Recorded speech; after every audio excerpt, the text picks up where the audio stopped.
तो ऑर्थोडोंटिक्स में अगर मैं बात करूं तो पिछले 10 सालों में कितनी एडवांसमेंट आई है।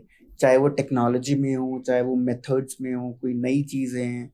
और आपको क्या लगता है आगे आने वाले 10 सालों में और क्या नई चीजें आ जाएंगी, क्योंकि बहुत सारी ऐसी डिजीज हैं और बहुत सारी ऐसी चीजें हैं, ट्रीटमेंट्स हैं जो कि होने चाहिए। डिजीज बढ़ती जा रही हैं।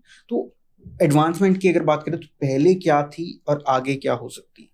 देखिए, अगर हम पहले से बात करें तो ट्रेडिशनल ब्रेसेस ही सबसे मेन स्टे हम्म। होता था। और आज आप अगर किसी से भी बचपने में पूछेंगे तो वो मेटल ब्रैकेट्स लगते थे। हम्म। मतलब ऐसे बस वो हंसते थे तो सब सिर्फ मेटल ही दिखता हाँ, था। मेटल। आज की डेट में अगर हम टेक्नोलॉजी की बात करें तो टेक्नोलॉजी उन नॉर्मल ट्रेडिशनल ब्रेसेस की बजाय बेटर मतलब ब्रैकेट्स हैं जो दांत के कलर को मैच करते हुए सिरेमिक ब्रैकेट्स हैं हम्म। वो आ गए हैं।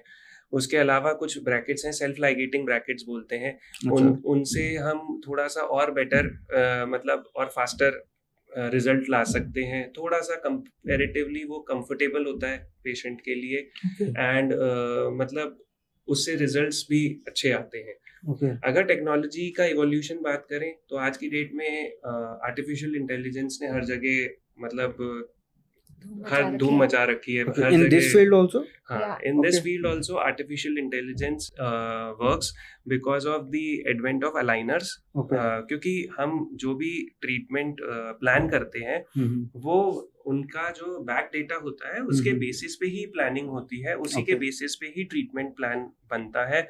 और फिर पेशेंट्स को वही चीज जैसे अलाइनर्स हैं उस दैट इज मतलब हम ट्रेडिशनल ब्रेसिस से aligner that is a plastic kind of a tray जो पेशेंट के लिए कस्टमाइज्ड बनाई जाती है। हमें एक स्कैन करना होता है दैट इज अगेन एन मतलब innovative and new technology which has come.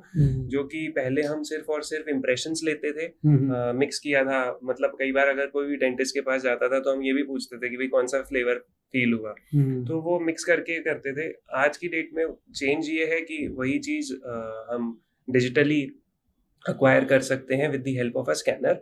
Okay. जब वो बन जाता है उसके बाद हम पेशेंट्स को हाथों हाथ ये भी दिखा सकते हैं कि ट्रीटमेंट अगर हम जो भी प्लान कर रहे हैं ये प्री है, मतलब ये पहले का सिचुएशन है। और साथ ही हम हाथों हाथ ये भी दिखा सकते हैं कि ये रिजल्ट आ सकता ये है। रिजल्ट आ अगर सकता है। मान लो कि हमें कोई दांत निकालना है तो टेक्नोलॉजी जो कि एआई बेस्ड ही है वो इतनी एडवांस्ड है कि हम उसमें ये दिखाएंगे कि ये दांत हट जाए तो पेशेंट ये भी देख सकता है कि अगर दांत हटा दिया तो दांतों की पोजीशन ऐसी हो जाएगी। ओके। तो इवन टेक्नोलॉजी वाइज ये भी देख सकते हैं, कुछ कुछ एप्स ऐसे आते हैं जिसमें पेशेंट्स अगर खुद स्माइल करेंगे तो वो ये दिखाएगा कि हमें हमारी स्माइल कैसी दिखेगी ओके। अगर हम कोई भी ट्रीटमेंट कराते हैं इधर विद ब्रेसेस और इधर विद अलाइनर्स। बट वो क्या चेंज आएगा प्री और पोस्ट वो हाथों हाथ दिखा सकता है in a okay. Fraction of second. Okay. तो जो भी फेशियल एक्सप्रेशन है आप वो लाइफ टाइम देख सकते हैं कि ये हो जाएगा। सेल्फी लेनी होती है और Okay. वो सेल्फी को एज सेल्फी ही कन्वर्ट करके दिखाएगा दांतों की पोजीशन को इम्प्रूव करके कि ये Okay. ऐसा पॉसिबल है after braces. And how much do you think it is accurate. काफी हद तक एक्यूरेट है। अगर Okay. देखिए उसमें एक एल्गोरिथम के हिसाब से चलता है बट हम्म। अपन 90% मान सकते हैं कि वो काफी हद तक वैसा रिजल्ट आ सकता है अगर हम ढंग से ट्रीटमेंट प्लान करें तो। ओके।